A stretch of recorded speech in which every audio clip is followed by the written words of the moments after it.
हमारे आलोच्य विषय चल रहा है कलिजुग पावन अवतार भुवन मंगल अखिल रसामृत सिंधु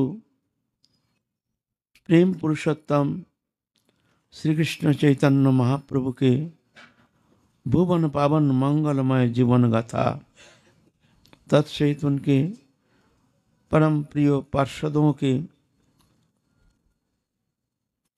भुवन मंगल जीवन चरित जो कि माया मल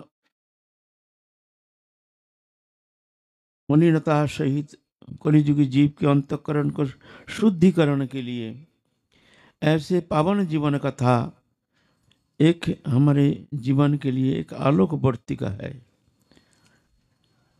हम जानते नहीं हैं भगवत प्राप्ति के लिए हमको क्या करना चाहिए, कौन सा उपाय अवलंबन करना चाहिए। निज बुद्धिमत्ता के द्वारा स्वतंत्र चेष्टा के द्वारा अनंत काल शायद हम कोशिश करके भगवत चरण सान्निध्य प्राप्त करना संभव नहीं है। तो कहते हैं महाजन जैन गतस्व पंथा, मार्ग क्या है, हम कौन सा मार्ग अवलंबन करके चलेंगे। शास्त्र कहती हैं जो भी करो शास्त्र आदेश अनुसार करो, शास्त्र निर्देश अनुसार करो। तस्मात् शास्त्रं प्रमाणं कार्य कार्य व्यवस्थितो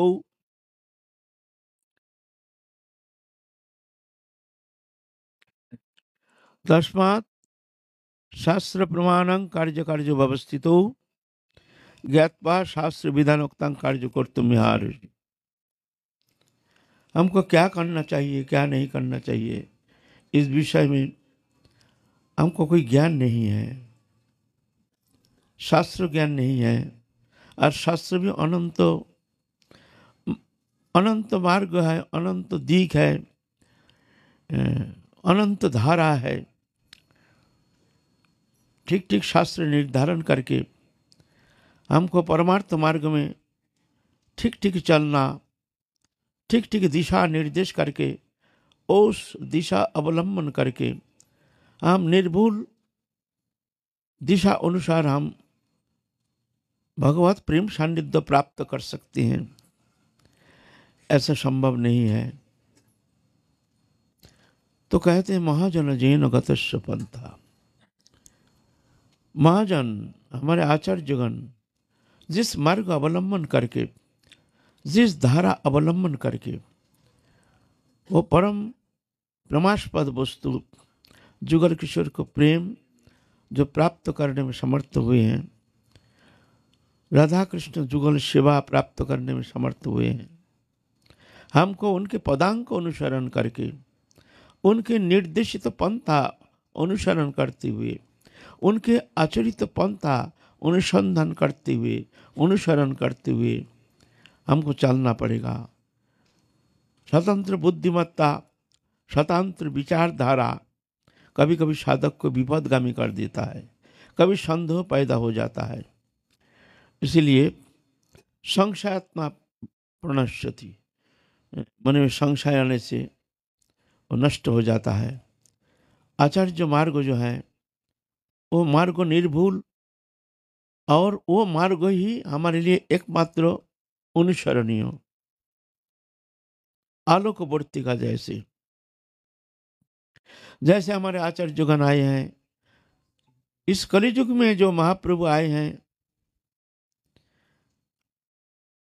तो जो प्रेम कभी कोई युग में इतने सरल उपाय अवलंबन करके, इतना सहज उपाय अवलंबन करके जो वो राधा कृष्ण निवृत्त निकुंजो जो विलास माधुरिमा के रस माधुर्य सीमा वो वस्तु प्राप्त करना, तो कोई साधन प्रक्रिया के द्वारा अनंत काल साधन करके भी वो वस्तु प्राप्त करना संभव नहीं। जो वस्तु इस कलियुग में महाप्रभु करुणार्ध चित्त होकर के, दया परवश होकर के, करुणा अवतीर्ण कलौ समर्पयत उन्नत उज्जवल रसांग सभक्ति श्रियाम। करुणा अवतीर्ण कलो, करुणा करके अवतीर्ण हुए हैं। समर्पयत उन्नत उज्जवल रसांग, वो उन्नत उज्जवल रस क्या है? राधा कृष्ण जो प्रेम माधुरिमा, जो वृंदावनी उपासना के सार, निवृत्त निकुंज में जहां किसी के अनुप्रवेश है नहीं, राधा कृष्ण जो सहचरी हैं, राधा रानी के साथ रहते हैं। हम लोग आलोचना कर चुके हैं। राधा रानी के सखी है पंचविधा, सखी, प्रिय नर्म सखी, प्राण सखी, नित्य सखी।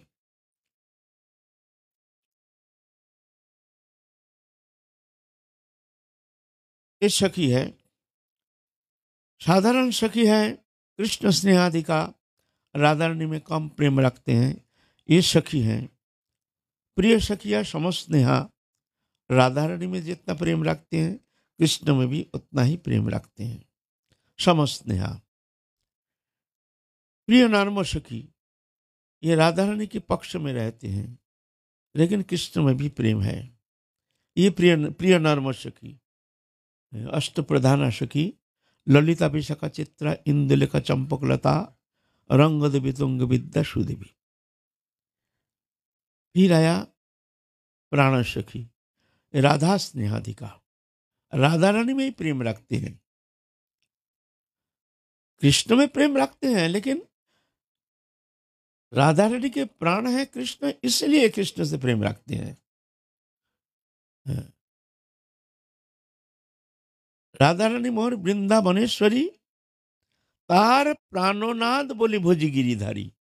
हम गिरिधारी को क्यों भजन करते हैं? ने राधा रानी के प्राणनाथ, राधा रानी के प्राण, राधा रानी के आत्मा, इसीलिए मैं कृष्ण का भजन करता हूं, राधा रानी की प्रसन्नता संपादन के लिए।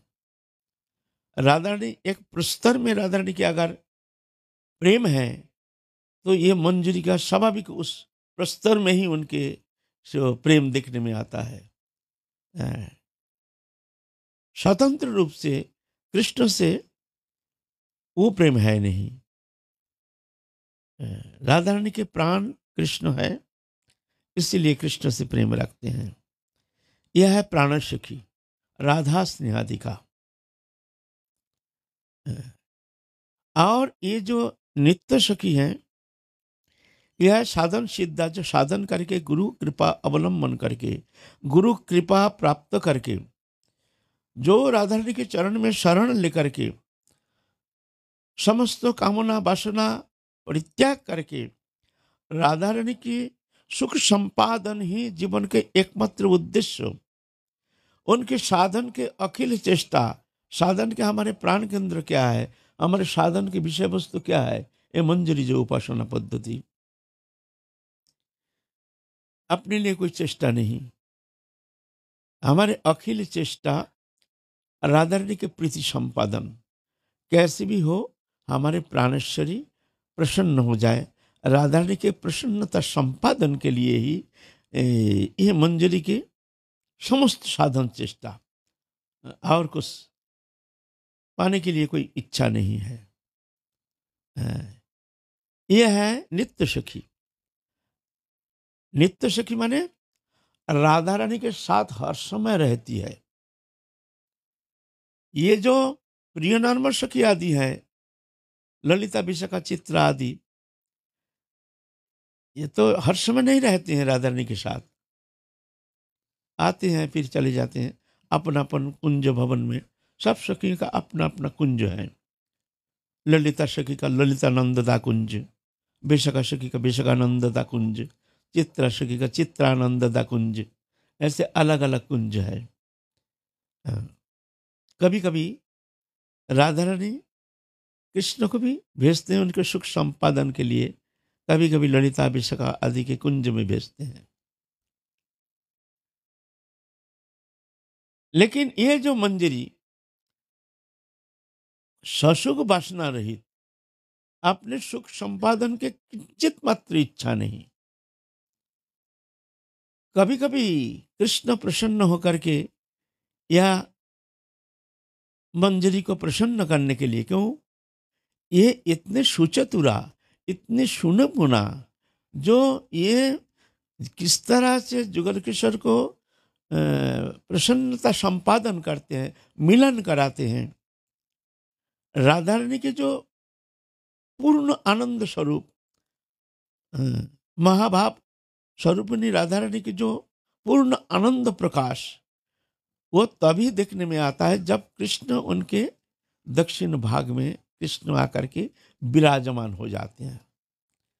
जब कृष्ण नहीं रहते हैं तो राधा रानी के वो आनंद छटा, वो महाभाव सिंधु के वो प्रकाश वो देखने में आता नहीं है। जैसे कहाँ खोया खोया, जैसे कैसे खोया खोया देखने में हंसते हैं, लेकिन उस हंसी में जैसे लगता है जे किसके इंतजार में जैसे वो मन प्राण समर्पित होकर के राधा रानी खोया खोया देखने में लगता है। पूर्णता नहीं, वो प्रकाश है महाभावमयी राधा रानी है।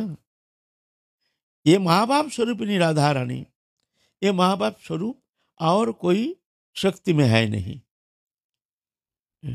स्नेह मान प्रणय राग भाव महाभाव है, ये महाभाव स्वरूपिणी राधा रानी। तो सखी जानते हैं, जो आप राधा रानी को सुख संपादन के लिए हमको कौन सा उपाय अवलंबन करना चाहिए। हस्त प्रसारण करके, हस्त धारण करके निकुंज भवन में ले आते हैं, ये मंजरी श्रृंगार करते हैं, बड़ी सुंदर रूप से हमारे प्राणेश्वरी राधा रानी को बैठाते हैं निकुंज भवन में। लेकिन राधा रानी वो जैसे कहाँ खोया खोया खोया खोया हंसते हैं, दिखते हैं, समझ जाते हैं मंजरी, जो राधा रानी की पूर्णता, ये पूर्ण आनंद स्वरूपिणी के पूर्ण प्रकाश, आनंद छठा के पूर्ण प्रकाश देखने के लिए कौन सा उपाय अवलंबन करना चाहिए, ये अति सुचतुरा, अति सुनिपुना जानते हैं। निकाले जाते हैं मंजरी, जा करके कहीं गोष्ठ में तो कहीं कोई कुंज भवन में कृष्ण तो विराजमान रहते हैं। तो कोई रकम कोई उपाय अवलंबन करके कृष्ण का हाथ पकड़ के ले आते हैं, चलो चलो चलो।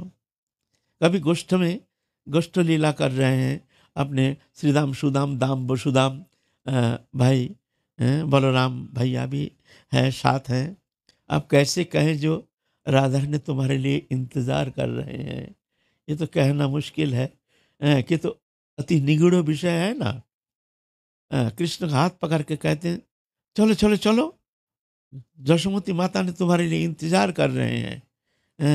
कहते हैं कृष्ण को ले आओ, हमारे अच्छा नहीं लग रहा, कन्हैया को जल्दी करके बुला के ले आओ, चलो चलो चलो मैया तुम्हारे लिए ऐसे कहकर हाथ पकड़ के खींचते खींचते गोष्ठों से कृष्ण भी जानते हैं मंजरी किस लिए आई है, पकड़ के खींचते खींचते ले जाते हैं।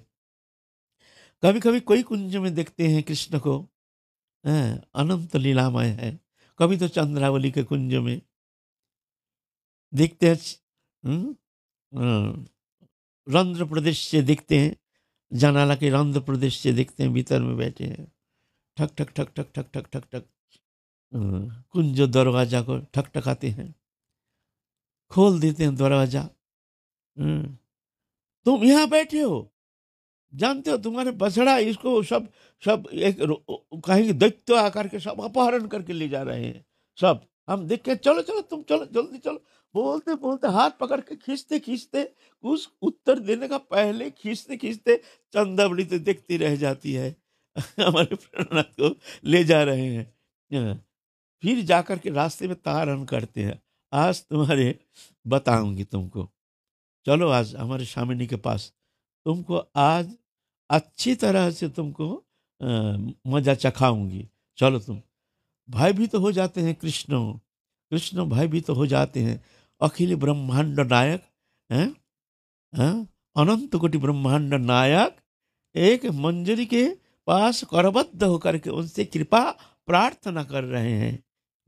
देखो, जिनके चरण रेणु के छठा प्राप्ति के लिए जोगिंद्र मुनिंद्र गणेन्द्र आदि कल्प कल्पांतर तपस्या करे कि भी जो जिनके चरण छठा प्राप्त करने में असमर्थ हो जाते हैं, जहाँ जोगी मुनि आदि थोड़ा सा छठा पा करके, जहाँ थोड़ा सा अष्ट सिद्धि नवनिधि पा करके अपने को मानते हैं हम बहुत कुछ प्राप्त कर लिया, ऐश्वर्य के छठा किंचित प्राप्त करके अनिमा लघिमा गरिमा प्राप्ति प्राकम्म वशित्व ईप्सित यत्र काम वसायित्व अष्ट सिद्धि प्राप्त पा करके अपने को तृप्त मानते हैं, हमको बहुत कुछ मिल गया है। और वही अनंत कोटि ब्रह्मांड नायक अखिल रस अमृत सिंधु प्रेम पुरुषोत्तम भगवान एक मंजरी के पास करबद्ध होकर के उनकी कृपा प्रार्थना कर रहे हैं। ये सखी राधा रानी को कहना नहीं, ये सखी राधा रानी को कहना नहीं है। चलो चलो चलो चलो, हाथ पकड़ के खींचते खींचते कुंज भवन में ले जाते हैं और हाथ जोड़ते क्षमा याचना करते हैं। कृष्ण अनंत कोटि वैकुंठ नायक क्षमा याचना करते हैं। जिनकी कृपा प्राप्ति के लिए अनंत कोटि जीव जगत, अनंत कोटि ब्रह्मांडों नाना रकम नाना अनंत प्रकार उपासना पद्धति के द्वारा भगवत उपासना करके भी जिनका कृपा प्राप्त करने में समर्थ नहीं होते हैं, वही अखिल रसामृत सिंधु एक मंजरी के पास करबद्ध होकर के उनसे कृपा याचना करते हैं। इसकी मांझा कुछ कहना नहीं, स्वामिनी को कुछ कहना नहीं। भगवान तो आनंदमय है ना, सभी तो उनके प्रिय है, जो प्रेम से बुलाते हैं वो चले जाते हैं। इसका मतलब ये नहीं राधा रानी से ज़्यादा प्रेम है, ऐसा बात नहीं है। जो चंद्रावली से राधा रानी के कृष्ण के ज़्यादा प्रेम है या दूसरा सखी से कृष्ण के प्रेम है, ऐसा नहीं है। ये तो रसलीला के एक उपकरण है, आनंद लीला के मान प्रणय आदि।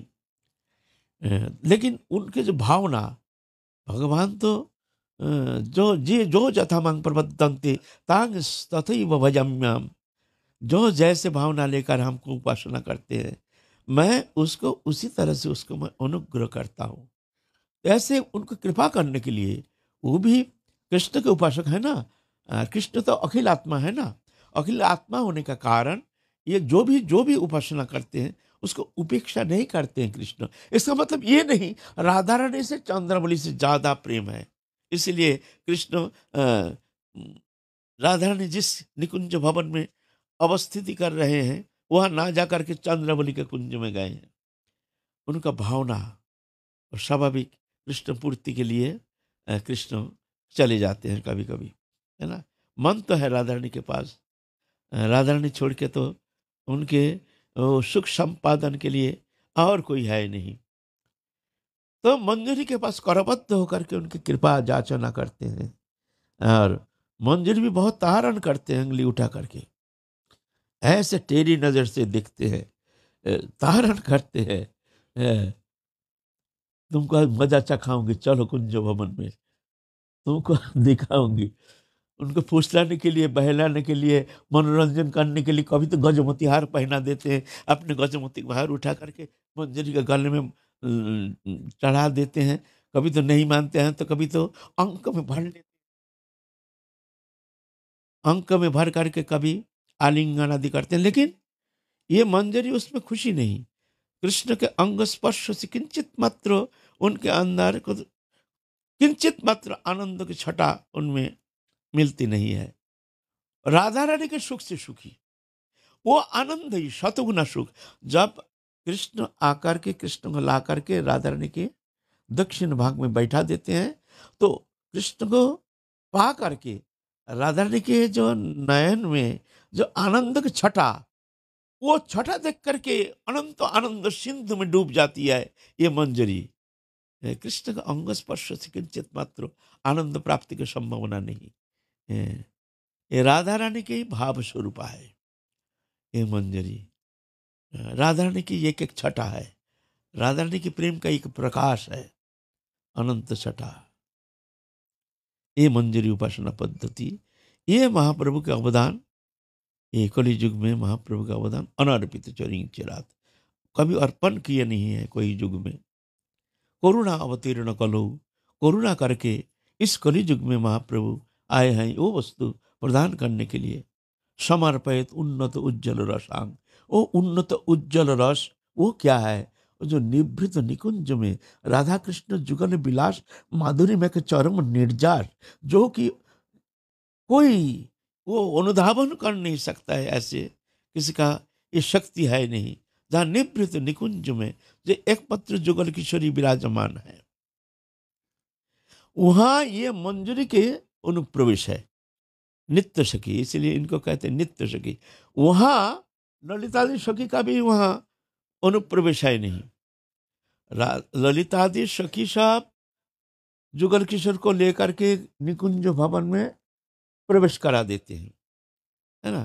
कुंजो निकुंजो और निवृत्त निकुंजो, है ना। कुंज है बाहरी, जो चारों ओर बाउंड्री है ना भीतर, एक कुंज भवन। निकुंज है एकदम भीतर, जहाँ चौरस खेलते हैं, जहाँ भोजन लीला करते हैं, जहाँ हास प्रयास करते हैं अंतरंग सखी से। जो बाहर की सब सखी, सबके वहाँ अनुप्रवेश है नहीं, वह है निकुंजो।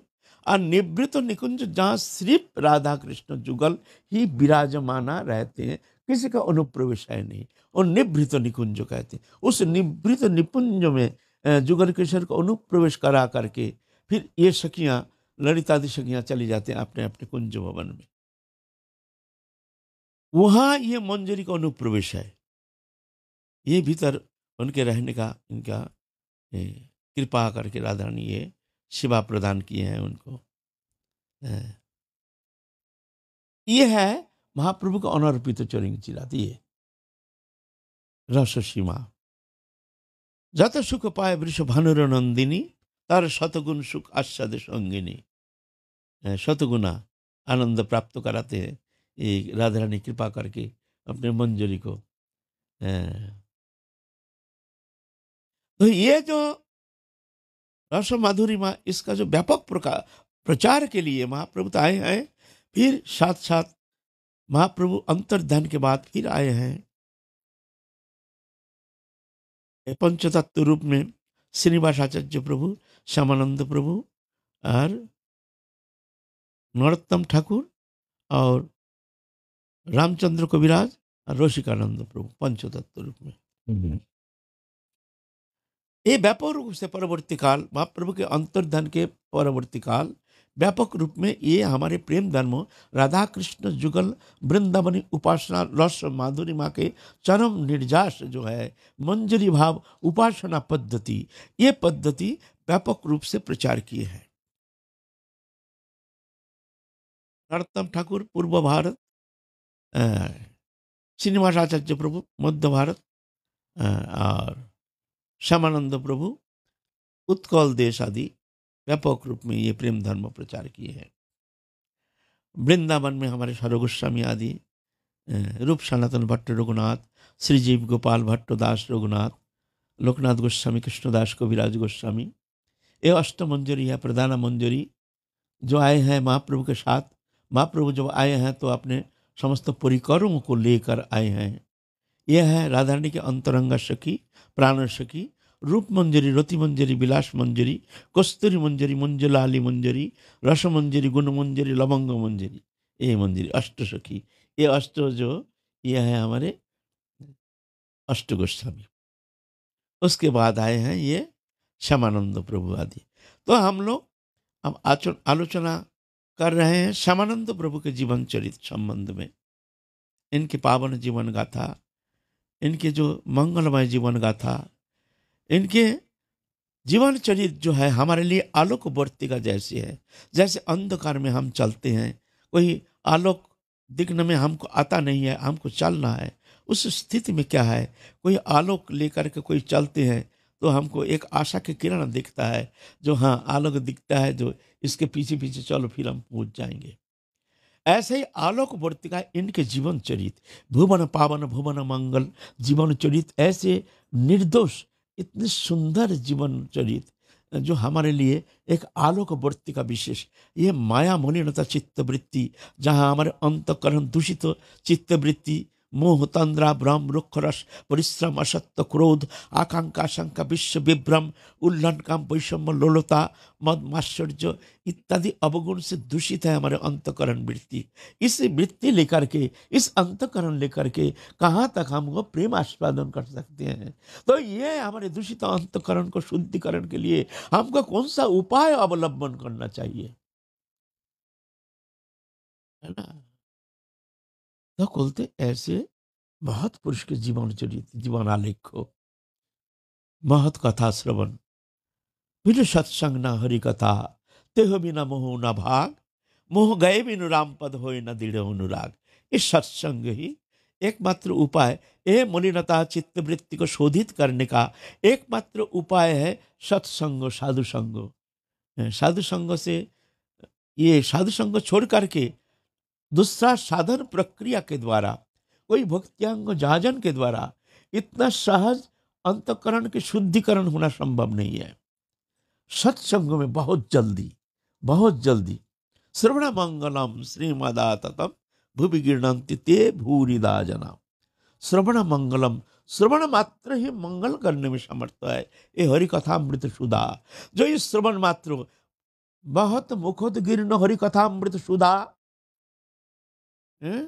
उनके मुखोद्गीर्ण ही अमृतमय कथा कर्ण कुहर से प्रवेश करके अंतःकरण में जा करके उनके अंतःकरण को शोधित कर देते हैं बिना चेष्टा। एक कथा में इतनी शक्ति है, जो अंतःकरण में प्रवेश करके अंतःकरण को शोधित करने में समर्थ है, जो कि अपने निजी चेष्टा के द्वारा अंतःकरण की शुद्धिकरण ऐसे होना संभव नहीं।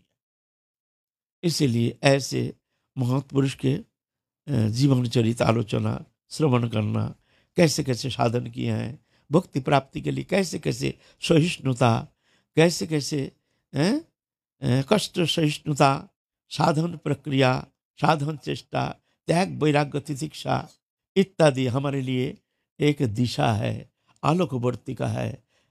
उस दिशा अवलंबन करके हमको उनके पदांक को अनुसरण करके हमको आगे चलना है, तब जगह हम अवश्य आप वो प्रेम प्राप्त करने में समर्थ हो जाएंगे। अगर स्वतंत्र बुद्धिमत्ता के द्वारा कुछ करना चाहें तो शायद मार्ग भटक जाने का संभावना अधिक है ना। आज हम लोग आलोचना करेंगे श्यामानंद प्रभु के जीवन चरित्र। बहुत दिन हो गया श्यामानंद प्रभु के जीवन चरित्र हम लोग मान लीजिए अभी समाप्ति की ओर आ गए हैं, फिर भी थोड़ा पूर्वाभास दे रहे हैं। जो नए हैं थोड़ा सा पूर्वाभास। उत्कल देश में वहां पर जन्म लिया है श्यामानंद प्रभु। बचपन में पिता माता का बहुत संतान होकर मृत्यु हो जाता है, इसीलिए माता पिता बहुत दुखी हो गए हैं। आखिर में वृद्धावस्था में संतान प्राप्त किया है, नाम दिए हैं दुखी। और अल्प उम्र में इतना वैराग्य, किशोर अवस्था में संसार छोड़ के चले गए। कालना जाकर के महाप्रभु के प्रिय पार्षद गौरीदास पंडित के शिष्य हृदय चैतन्य बाबा से दीक्षा प्राप्त करके और तीव्र गुरु सेवा का माध्यम करके, गुरु कृपा अवलंबन करके फिर गुरु आदेश प्राप्त होकर के चले गए वृंदावन। वृंदावन जा करके गुरु आदेश किए हैं, तुम श्रीजीव गोस्वामी के पास जा करके विद्या अध्ययन करो, साधन पद्धति आदि तुम शिक्षा प्राप्त करो, फिर साधन भजन करो वृंदावन में रह करके। तो श्रीजीव गोस्वामी उनको समस्त रसशास्त्र, समस्त वेद वेदांत आदि समस्त शास्त्र से पारंगम कर दिए हैं, एक सुनिपुण कर दिए हैं। और तीव्र साधन चेष्टा के द्वारा उनके तो पूर्व जन्म के सुकृत, पूर्व जन्म माने उनको तो वो शक्ति लेके ही आए हैं। एक दिन निकुंज भवन में झाड़ू लगा रहे हैं, राधारानी के नूपुर प्राप्त किए हैं, फिर राधारानी दर्शन दिए हैं, ललिता सखी दर्शन दिए हैं। ये लोग हम विस्तृत रूप में आलोचना किए हैं। फिर राधारानी कृपा करके उनके चरण चिन्ह जो है नूपुर चिन्ह ललाट में अंकन कर दिए हैं। तब से वो जो गुरु प्रदत्त जो तिलक वो बदल गया है। फिर गुरुदेव आए हैं वृंदावन में, बहुत दुखी होकर के हमारे चेला इस तरह से तिलक बदल दिया है। फिर आकर के जान गए हैं जो राधारानी की असीम कृपा, अहित की कृपा, ये तो इसका कोई भूमिका है नहीं, एकमात्र राधा रानी की अहित की कृपा ही कारण जान करके बड़े तृप्त होकर प्रसन्न होकर के आशीर्वाद करके चले गए। हृदय चैतन्य बाबा आदेश कर गए हैं, तुम जाओ, आप प्रचार करो जा करके। वहाँ से फिर जा करके विदाई लेकर के श्यामानंद प्रभु, श्रीनिवासाचार्य प्रभु और तो नरोत्तम ठाकुर तीनों चले आए हैं बंगाल में। श्यामानंद प्रभु वहाँ से गुरु सान्निध्य में रह करके फिर उत्कल देश में जाके प्रभु तो व्यापक रूप से ये प्रेम धर्म का व्यापक प्रचार किए हैं। अलौकिक शक्ति संपन्न एक दिव्य पुरुष, जिनको दर्शन मात्र ही सब लोग प्रभावित हो जाते हैं। ऐसे हम अगर सोचे जो हम कुछ जगत मंगल करेंगे, जगत कल्याण करेंगे, अभिमान वश ऐसे धारणा लेकर के हम अगर ऐसी चेष्टा करते रहें तो ये एक अहंकारी मात्र है। इसके द्वारा विशेष कुछ मंगल कार्य होना संभव नहीं है। ईश्वर आदिष्ट जो पुरुष होते हैं उनमें ये शक्ति निहित रहती है। वो अपनी इच्छा से करते नहीं, भगवत इच्छा से प्रेरित होकर के ये मंगल कार्य करने में समर्थ हो जाते हैं भगवत कृपा बल पर। लेकिन यहाँ क्या होता है, हम लोग खुद ही गुरु बन जाते हैं। गुरु बन के ना जाने क्या क्या कुछ बदलना, परिवर्तन लाना चाहते हैं। अपना परिवर्तन ला नहीं पाया, आप नहीं कल्याण कर नहीं पाया, आप नहीं बंधन दशा मुक्त कर नहीं पाया, दूसरे का बंधन मोचन के लिए कितना चेष्टा कर रहे हैं। हम जैसे साधक ये दुर्दशा, खुद बंधे हुए हैं, दूसरे का बंधन मुक्ति कराना चाहते हैं। तो सबसे उत्तम है साधन लेकर के अपना मंगल करो। तुम्हारे अंदर भक्ति के किंचित मात्र, अगर भक्ति देवी की कृपा से तुम्हारे भीतर भक्ति के किंचित मात्र छटा तुम प्राप्त करने में समर्थ हो जाओगे ना, तो तुम्हारे द्वारा जगत का जो मंगल होगा वो बड़े बड़े विद्वान के द्वारा भी वो होना संभव नहीं है। विद्वान भी कुछ नहीं कर पाएंगे। वो कृपा शक्ति जो है उसमें इतनी शक्ति निहित है, उनके सानिध्य में जो भी आएंगे स्वतः ही उनका मंगल हो जाएगा, स्वाभाविक मंगल हो जाएगा।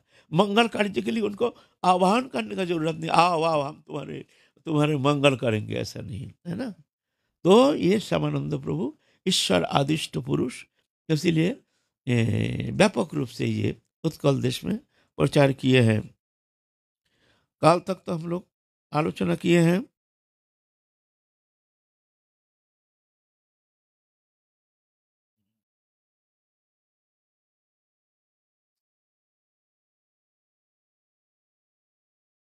श्यामानंद प्रभु के प्रधान शिष्य थे रसिकानंद प्रभु, वो तो आप लोग सुने हैं, साथ ही रहते थे गुरुदेव के साथ। इनका ही एक सहपाठी दामोदर गोसाई नाम के बगल के कोई गांव में रहते थे, लेकिन वो बड़े विद्वत्ता के अभिमानी, अपने को बड़े विद्वान मानते थे। इसलिए जो अपने को विद्वान मानते हैं ना, जो ऐसे विद्वत्ता अभिमानी जो है ना, उनके लिए भक्ति प्राप्त करना बहुत कठिन हो जाता है। ये भक्ति मार्ग ऐसा है ना, यहाँ विद्वान परा रहता है, मूर्ख बाजी मार के चला जाता है सरल उपासना के द्वारा, सरल भावना लेकर के। और विद्वान, बड़े बड़े विद्वान, वो बस पुथी पाथा लेकर के तर्क वितर्क में फंसा रहता है। यहाँ विद्वत्ता का स्थान नहीं है। ये जो पुथी पाथा, पुथी का तो विद्वत्ता। दो जन गए हैं राजा के, एक तो कहानी सुना है।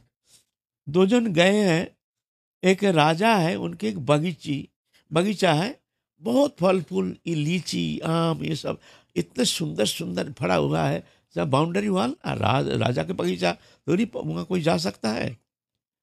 तो वह ग्रामवासी दो जन हैं, एक जन थोड़ा विषय बुद्धि संपन्न, एक जन सरल सीधा। एक ग्राम में रहते बहुत प्रकार। दोनों गए हैं और वो परिचित था, वह माली जो था बागीचा की देखभाल करने वाले, उनसे परिचय था। तो बोला भैया थोड़ा बगीचा दिखा देना, राजा के बगीचा कैसे है। बोला आना, हम भीतर आना, हम दिखा देंगे, कितने सुंदर तुम दिखते रह जाओगे, आम जाम कटहल आदि और ऐसे भरा हुआ है। तो दोनों गए हैं, दोपहर गर्मी काल, गर्मी मौसम। एक जन तो विषयी बुद्धि, वो बोलते ये आम कितना आम होता है, इसमें साल में कितना पैसा होता है, ये कटहल कितना होता है, इसके उपजाऊ कैसे होता है, इसमें बेचने से ये कैसे कितने कितने भाव से ये बिकता है। ऐसे पसीना से लथपथ हो रहा, और वो बागीचा देख रहा, और एक जन था सरल सीधा, वो तो दूर बागीचा क्या देखेंगे, झट झंझट छोड़ो, देख लिया, क्या ये विषय चिंता करेंगे, हमको तो मिलेगा नहीं कुछ, चलो यहाँ। और बाबू वहाँ एक सुंदर जल महल है, वहाँ बाबू दोपहर के समय राजा विश्राम कर रहे हैं, तो चलो बाबू के दंडवत करके चलो। गए हैं, बाबूजी बाबूजी, बाबूजी हैं। तो जो नौकर है वो कहते बाबूजी अभी विश्राम कर रहे हैं, अभी मिलेगा नहीं। बाबूजी तो गुड़गड़ा पी रहे, गुड़ गुड़ गुड़ गुड़ गुड़ गुड़ गुड़, खा के फिर आनंद में गुड़ गुड़ गुड़ गुड़ गुड़ गुड़ गड़गड़ा पी रहा है। भाई कौन है? नहीं, मालिक यहाँ के गांव के ही ग्रामवासी। अरे बुलाओ बुलाओ, क्या बात है, बुलाओ। बुलाया, भीतर आया। क्या बात है? मस्ती में है, खाना पीना खा के जलमान में गुड़गुड़ा हुक्का पी रहे हैं, हैं? बोलते नहीं बाबू कोई बात नहीं है, हम आए हैं बागीचा देखने के लिए, हमारे परिचित है, तो सोचे हैं बाबूजी को थोड़ा प्रणाम करके चलेंगे, हमारे मालिक है, तो मालिक से थोड़ा प्रणाम करके ही चलेंगे, तो आपको दंडवत करने के लिए आए हैं, बाबूजी माफ कर देना, आपको हमने कष्ट दिया, हम चलेंगे। अरे ना ना, तुम ऐसे थोड़ी, तुम आए हो क्या, कुछ कितना बाल बच्चा है? बाल बच्चा तुम्हारे 7-8 बाल बच्चा है। हम्म। अच्छा थोड़ा आम ले जाओ यहाँ से, ले जाओ, फल फूल ले जाओ बच्चों के लिए। नहीं नहीं प्रभु, हम इसलिए आए नहीं प्रभु, हम तो इसलिए आए नहीं। ठीक है बाबूजी, हम चले। ना ना ना ना, और उसको देख कर के भावना जी कुछ चाहता नहीं है, एक मतलब हमसे मिलने के लिए आए हैं। बार बार कहती हो कि नहीं नहीं बाबू, हमको कुछ नहीं चाहिए, और प्रसन्न हो गए हैं। जो चाहता नहीं है ना, उसको देने के लिए और मन करता है। ऐसा एक स्वभाव है, जो बार बार मांगते हैं उसको देने का मन नहीं करता है, और जो नहीं मांगता ना ना ना ना करते हैं उनको ज्यादा देने का मन करता है। ये मनुष्य का एक साइकोलॉजी है ना? जो मांगता नहीं उसको देने के लिए मन करता है, बार बार क्या दूं क्या दूं।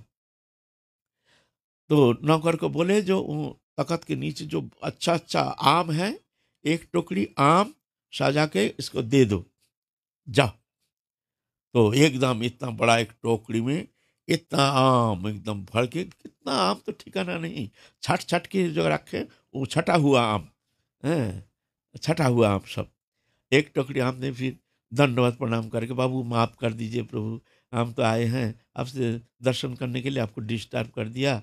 ना ना ना ना बेटा, तुम्हारा जब मन चाहे तुम आ जाना, अ, फल ले जाना, चुपचाप ले जाना, हम दे देंगे। प्रसन्न हो गया। अब बाबू प्रसन्न होने से सब मिल जाता है। और टोकरी लेके वो जा रहा है, और वो तो पसीना से लथपथ होकर के घूमते घूमते उसका तो टाट गरम हो गया, और देखता है जा रही टोकरी में इतना आम लेके। अरे तू ये आम कहाँ पाया? अरे अरे हम तो बाबू के पास गए, तू तो यहाँ बगीचा देख रहा है, हम बाबू से मिलने के लिए गए। बाबू बड़े प्रसन्न हो गए, बाबू ने आम दे दिया, बोलते तू जमाना लाओ और ले जाना। हैं? तू सोचा है भाई ये तो बड़ा अच्छी बात है, हम भी जाएं बाबू के पास, तो हमको भी एक टोकरी आम मिल जाएगा। वो तो चला गया जाके, बाबूजी बाबूजी बाबूजी। अब तो राजा के मिजाज है ना, है कौन रे बदमाश, इतना जोर चिल्ला रहा है, "ए, बुलाओ उसको, बुलाओ, हम्म, बुलाओ उसको।" माथा गर्म हो गया, जितना चिल्ला रहा है, बाबूजी बाबूजी बाबूजी। "हैं, किस लिए आया?" बाबूजी, कुछ आम आम आम।" ए दरवान, इसको डंडा मारते मारते गांव के बाहर कर दो। दुष्ट घुसाया किसने, ये आया कैसे हमारे यहाँ? हाँ? हैं? हैं? दोपहर के सब फिर कभी अगर यहाँ घुसा तो तेरे को मैं सूली पे चढ़ा दूंगा। मतलब ऐसे ही है, संसार में ऐसे ही है। कोई संसारी ये हम लोग के विचार भी ये लेकर के इसी में मत रह जाते हैं, भजन भजन छोड़ देते हैं, और जो सरल सीधा कुछ जानते नहीं है, एक पत्र हरि भजन ही जीवन का सार जान करके, हे प्रभु कृपा करो दया करो, तो प्रभु उन पर प्रसन्न हो जाते हैं, प्रसन्न होकर के उनको समस्त कुछ प्रदान करते हैं। और जो ऐसे विषय बुद्धि संपन्न साधक जो है, उनको वो ये ढूंढते ही रहता है, उनको कुछ मिलता नहीं है। इस तरह से श्यामानंद प्रभु अ, व्यापक प्रचार कर रहे हैं। ऐसे उनके रसिकानंद प्रभु जो हैं, उनके शिष्य उनको लेकर के बगल के गांव में, बोले प्रभु हमारे ही एक बचपन में एक साथ अध्ययन करते थे, दामोदर नाम के एक गोसाई है, उनके वहाँ जाएंगे। वो बहुत अच्छा विद्वान पंडित है, बड़े विद्वान है। तो ठीक है चलो, तो साधु तो सरल चित्त हैं, गए हैं रसिकानंद को लेकर के उनके घर, आदर जत्न करके उनको बैठाए हैं। बैठा के रसिकानंद प्रभु और श्यामानंद प्रभु शास्त्र आलोचना कर रहे हैं। सुन करके वो वो देखता है, भाई तो हम तो बहुत पंडित हैं, हम तो बहुत कुछ जानते हैं। वो बीच में आकर के टांग अड़ा दिया, मैंने शास्त्रों का ज्ञान फैलाना शुरू कर दिया। ये है शास्त्र में ये कहा, वो पुराण में ये कहा, ये पुराण में ऐसा कहा। अरे भाई, भक्ति मार्ग की अच्छा बात सुन रहे, तेरा सुन, तेरा कल्याण हो जाएगा। तू तेरा शास्त्र ये पुराण वो कहा, वो कहा, वो कहा। मैंने अपने विद्वत्ता दिखाना शुरू कर दिया। तो विद्वत्ता दिखाना शुरू कर, श्यामानंद प्रभु तो थोड़ा चुप पड़ गया। जी, ये तो बड़ा विद्वत दिख रहा है। ये विद्वान के सामने भाई भक्ति मार्ग की कथा ये चलता नहीं है, ये तर्क वितर्क में ही रह जाते हैं ये। तो चुप हो गए हैं। रसिकानंद प्रभु देखते हैं हमारे सहपाठी हैं, बोलते देखो हम इनके चरण कमल में शरणागत होकर के हमने हमें इनके संपर्क मार्ग, इनकी कृपा से ही हमारे समस्त मंगल हुआ है। हम इनके शरणागत हैं। हमारे भीतर जो भी ज्ञान विद्वत्ता जो भी कुछ प्राप्ति हुई है, इन्हीं की कृपा से है। तुम भी इनके शरणागत हो जाओ। ये विद्वत्ता कोई काम का नहीं है, हैं? तुम आके कुछ लाभ उठाओ। हमारे गुरुजी को ले आए हैं तुम्हारे यहाँ, तुमको लाभ उठाओ। तो बोलते हैं हाँ, हम भी शरणागत हो सकते हैं, लेकिन हम अलौकिक कुछ देखेंगे तब, ऐसे नहीं, ऐसे नहीं। ऐसा करके वो शिष्य जो दामोदर, वो चले गए हैं नदी के किनारे में जगह बट वृक्ष के नीचे अचानक स्नान करके आए, तो श्यामानंद प्रभु की कृपा से वहाँ ठाकुर जी की एक झलक दिखे, बंशीधारी हैं ठाकुर जी वहाँ जैसे विराजमान है। और वो तो जीवन में चिंतन भी नहीं किए हैं, बहुत कृपा से ऐसे अनुभव हो सकता है। साधन चेष्टा के द्वारा तो ऐसा होना संभव नहीं है, ये तो कृपा सापेक्ष है। श्यामानंद प्रभु तभी कृपा कर दिए हैं क्योंकि उनके शिष्य का मित्र है, इनकी कृपा करनी है। जब मन में ऐसे धारणा किए हैं, मन में ऐसे संकल्प किए हैं, हमको अलौकिक कुछ दिखाएंगे तो हम शरणागत हो जाएंगे। तो वहाँ कृष्ण स्वरूप दिखाए हैं, और दिखाए उनके बाएं भाग में सहोचरी स्वरूप में श्यामानंद प्रभु उनको तांबुल दे रहे हैं। तांबुल दे रहे हैं, ये देख करके ये एकदम आंख लगा करके बार बार देखते क्या देख रहे हैं। फिर अचानक देखते हैं कृष्ण ठाकुर जी अंतर्ध्यान हो गए। फिर श्यामानंद प्रभु को देख रहे हैं, फिर दोनों अंतर्ध्यान हो गए। फिर तो एकदम डोलते डोलते डोलते डोलते हिलते डोलते आ गए हैं। आ करके श्यामानंद प्रभु के चरण कमल में पड़ गए। प्रभु आप हमको कृपा करो, प्रभु हमको कृपा करो, हम पापी हैं, हम विद्वत्ता अभिमान में मत्त होकर के हम भक्ति मार्ग क्या है हमको पता ही नहीं था, परमार्थ परम मंगल साधन क्या है हमको पता ही नहीं था। हमने विद्वत्ता अभिमान के ये गर्भ में मत्त होकर के हम इसमें तृप्त मानते थे अपने को। आप दिखते हैं प्रभु हमको कुछ मिला नहीं, हम तो वंचित रह गए हैं। आपकी कृपा से हमारे मन में ये धारणा हुई है। इस ऐसा कह करके उनके चरण में पढ़ करके क्षमा याचना किए। फिर वो दामोदर गोसाई को फिर श्यामानंद प्रभु कृपा किए हैं, उनको दीक्षा मंत्र प्रदान किए हैं।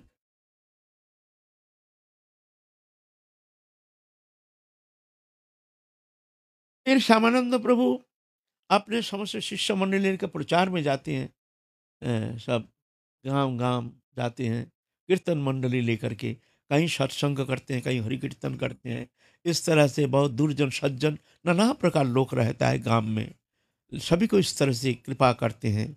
उनके सानिध्य में जो भी आता है, जो भी दुष्ट प्रवृत्ति के लोग भी आता है, वो भी उनके मन भी निर्मल हो जाता है। एक उनकी कृपा से उनके हृदय शुद्धिकरण हो जाता है। उनके भीतर भी एक विशेष परिवर्तन आ जाता है। इस तरह से कृपा करते हैं।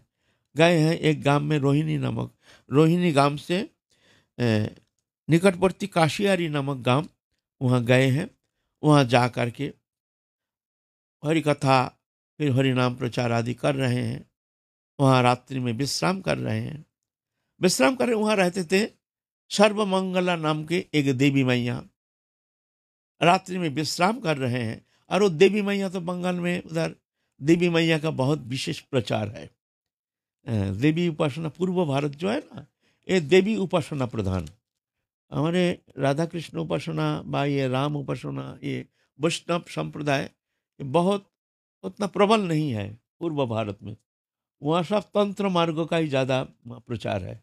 देवी उपासना, अ, देवियों का ज़्यादा ही वहाँ कदर है। तो ऐसे देवी है मंगला देवी, तो वहाँ विराजमान है। देवी मंगला देवी का मंदिर है। तो रात में जब विश्राम कर रहे हैं श्यामानंद प्रभु, तो मंगला देवी आकर के हाथ जोड़ करके उनसे क्षमा याचना करते हैं, प्रभु हमको कृपा करो, दया करो, हमको दया करो, हम यहाँ पड़े हैं, हम क्या करें, हम प्रभु ने ऐसे सृष्टि किया है, हमको भी भक्ति मिल जाए। तो श्यामानंद प्रभु कहते हैं तुमको हम कृपा नहीं करेंगे, तुम ऐसे दुष्टा है, तुम खून पीती हो। वो बलिदान करते हैं ना, जो ये बकरी है ना, बकरा है, ये है भैंस है, ये सब पहले, अभी तो क्या है हमको पता नहीं। अब तो 50 साल से ज़्यादा हो गया डिटाच है बंगाल से, पता नहीं अब कितना परिवर्तन आ गया है। लेकिन पहले देवी उपासना में बलिदान करते थे। जो ऐसी ये प्रचलन है कि देवी मैया को खून देते हैं, खून पीते हैं।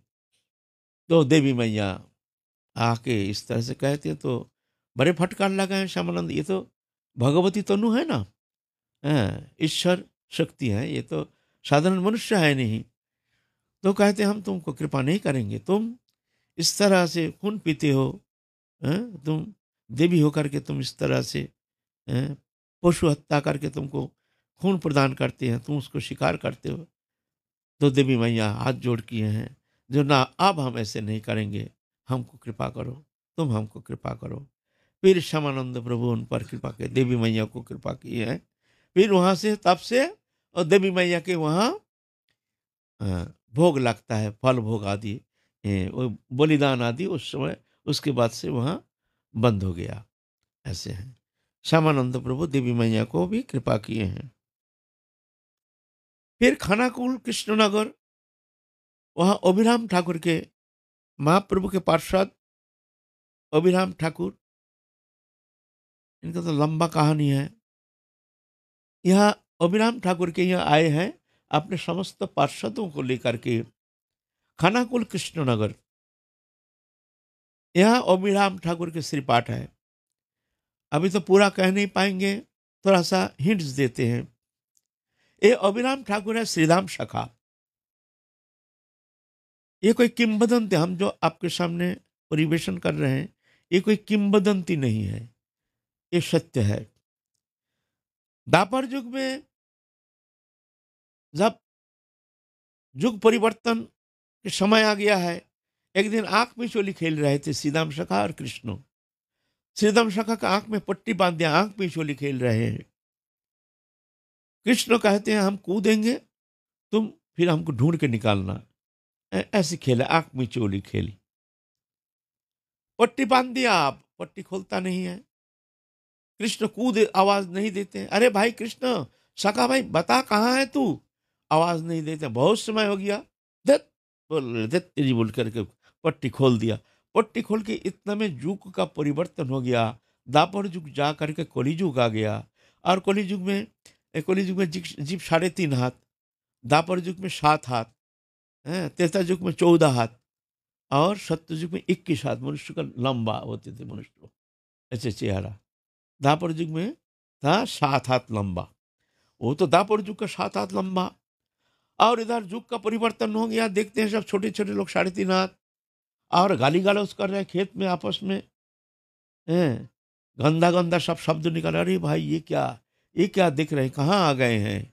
वृंदावन की वो शोभा नहीं है, वृंदावन की वो सुंदरता है नहीं, वो सरऋतु वन है नहीं, बहुत सारे परिवर्तन हो गया, कहाँ आ गया हमने।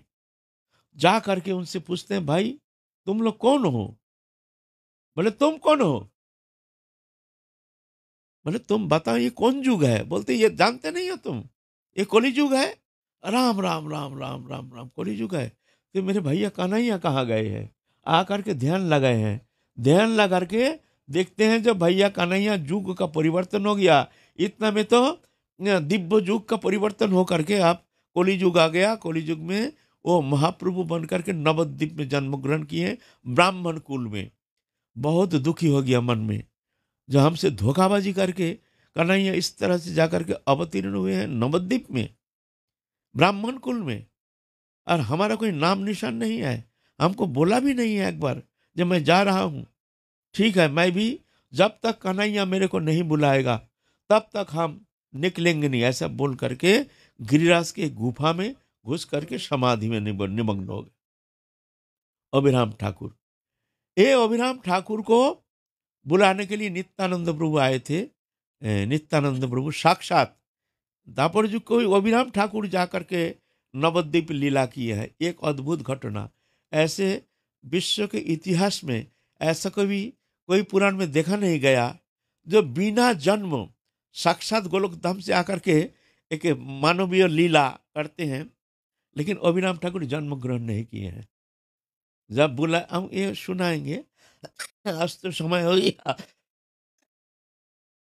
उनको जब नित्यानंद प्रभु बुला के ले गए हैं, हाँ, तो महाप्रभु बोलते हैं तो छोटा हो जा। तो महाप्रभु क्या किए हैं, माथे में एक चाटा मार के 3.5 कर दिया। हाँ, 3.5 कर दिया। हाँ, तो बोलता है तो हमारे साथ तुमको लीला करना पड़ेगा। बोले लीला करने के लिए फिर जन्म लो, माँ के पेट में घुसो। भाई ये सब झमेला हमसे होगा नहीं। इसी अवस्था में हमको कोई एक रोल दे दोगे, लीला मैंने नाटक दो, इसी अवस्था में एक रोल दे दो कि हम नाटक कर सकते हैं भाई, किंतु वो जन्म ले फिर ये सब झगड़ा में हम पढ़ने के लिए तैयार नहीं है। तुम एक ये रोल दे तो हम रोल करेंगे, नहीं तो हम चलेंगे भाई, हमको जरूरत नहीं है। तो हम लोग काल उनके रोल सुनाएंगे, क्या रोल किए हैं थोड़ा सा। अभिराम ठाकुर बड़े अद्भुत सुंदर जीवन चरित्र हैं। तो अब ये आए हैं श्यामानंद प्रभु, हैं, खानाकुल कृष्ण नगर में आकर के उनके महिमा कीर्तन सुना रहे हैं। हम लोग आस्वादन करेंगे काल। आज की कथाएं विष्णु सुहागर आवाज रहा है, कथा तो बहुत है। जय जय श्री राधे श्याम, निताई गौर हरि बोल।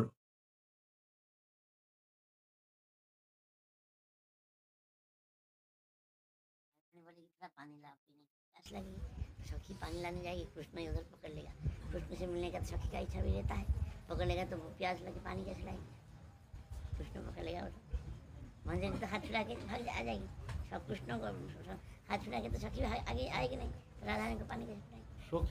आदेश करती नहीं है राधारणी, कोई सखी को राधारणी कभी आदेश करती नहीं है, और मंजरी को भी आदेश करती नहीं है। बस वो जान जाते हैं, मन का तरंग, वो तरंग जाकर के उनको सब भीतर में ही वो जान जाते हैं।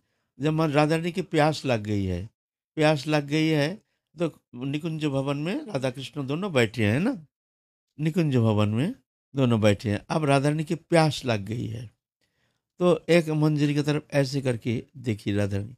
मंजरी समझ गई है राधा रानी की प्यास लग गई है, तुरंत भीतर ही अंतरंग है ना, इतना अंतरंग है कि राधा रानी के हृदय की एक एक तरंग को जान जाती है। वहां शब्द से नहीं, शब्द का प्रवेश है नहीं। जय जय श्री राधे श्याम, निताई गौर हरि बोल।